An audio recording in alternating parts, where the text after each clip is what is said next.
Hello again. This is not going to be long at all, but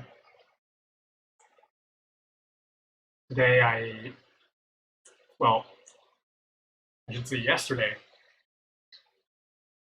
when I was going over these examples, I had something for depth, and it wasn't much at all. It was just the camera randomly hopping around positions and showing that it would occasionally pick something up.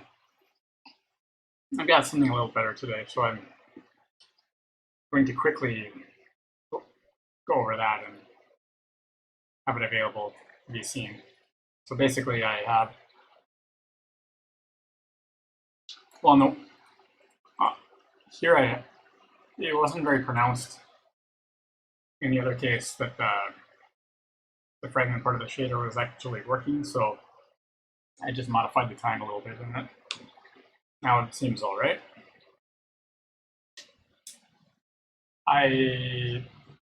I'll more quickly go point out what we have. So we have a scroll model and our mesh, and they're both rotating. The yaw Euler angle, or Tate Bryan angle, I believe, is just being updated, and it's going around and around for that reason. So we can actually modify, rather than using yaw, one of these can use, say, pitch. Right now I only have these. I don't have those or raw matrices. I don't have quaternions in yet, but possibility.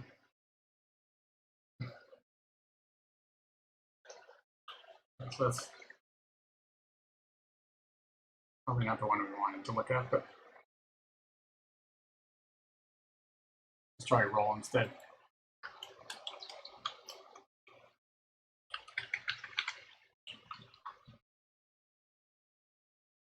No, sorry. Editing that.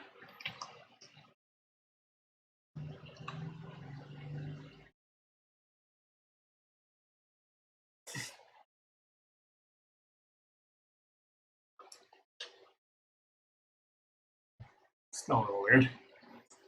I'm going to see, in addition to these rotating themselves, we can move this camera back and forward, and we can spin around one of the axes like that.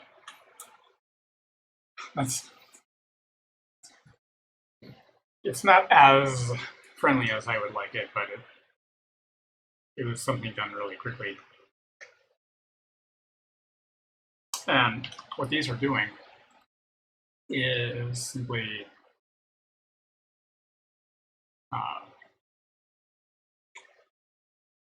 okay, we're picking up the keys and seeing if they're on or off, and then on a timer,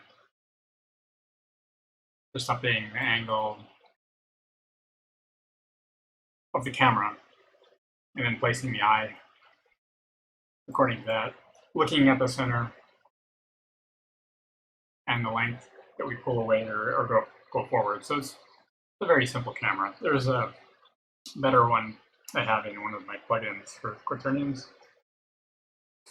and I think I'll eventually fold that all in here and get something really nice. So that's just updating the view matrix constantly.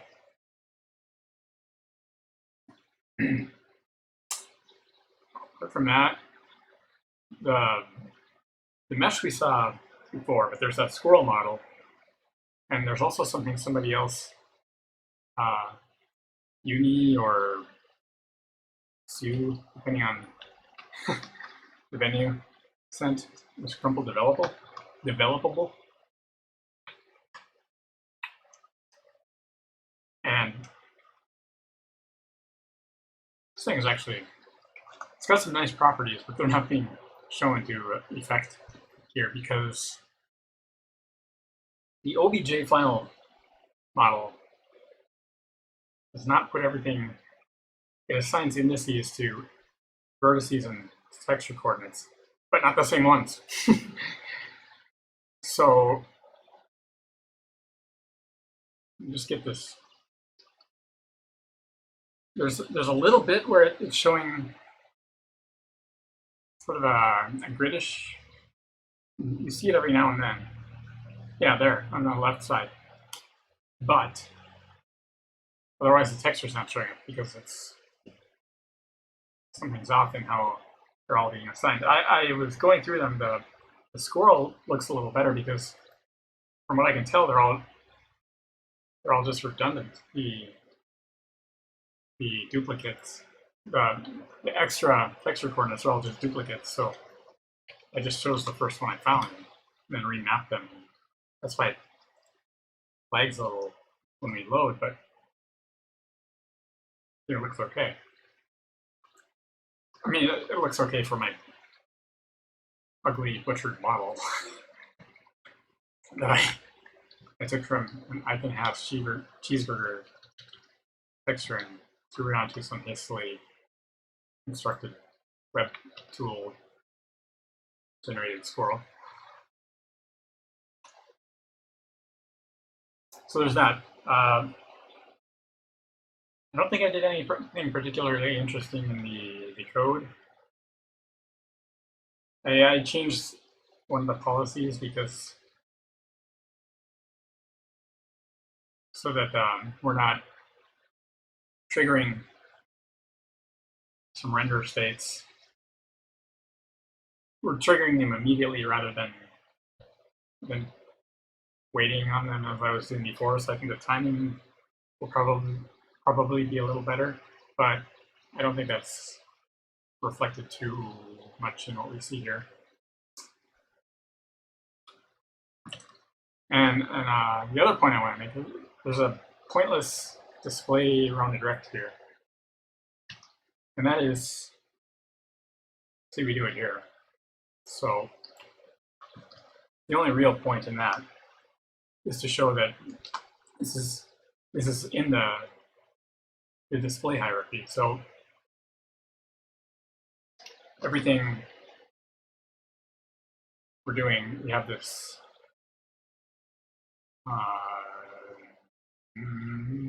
scope group that I explained last time.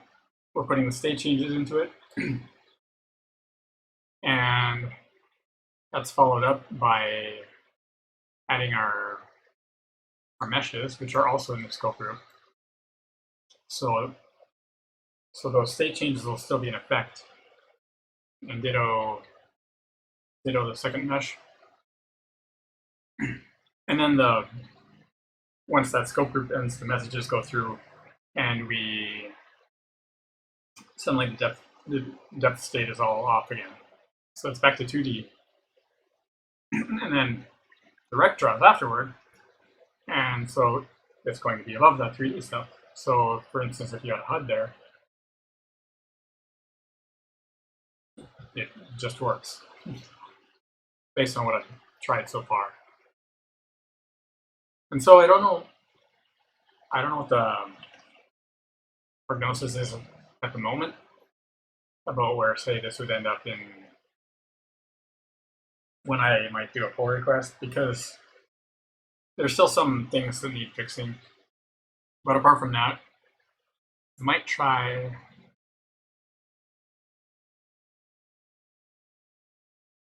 going through Vulkan and getting things running there too.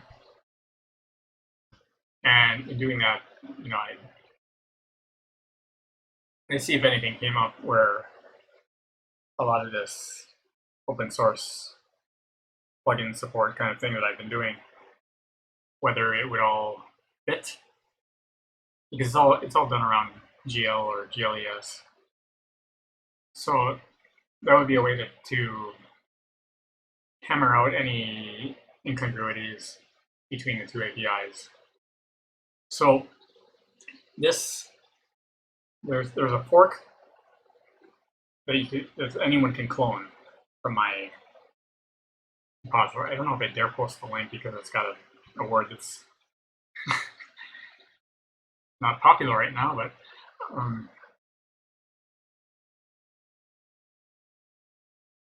but anyone should be able to fork that and build on Windows, assuming you're all up to date on tools, Visual Studio 2019 and everything.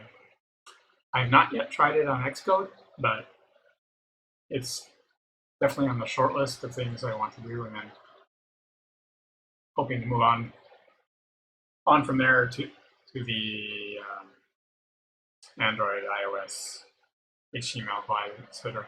But I don't know those. I don't know how to build those at all. My efforts with Android so far have not done very well.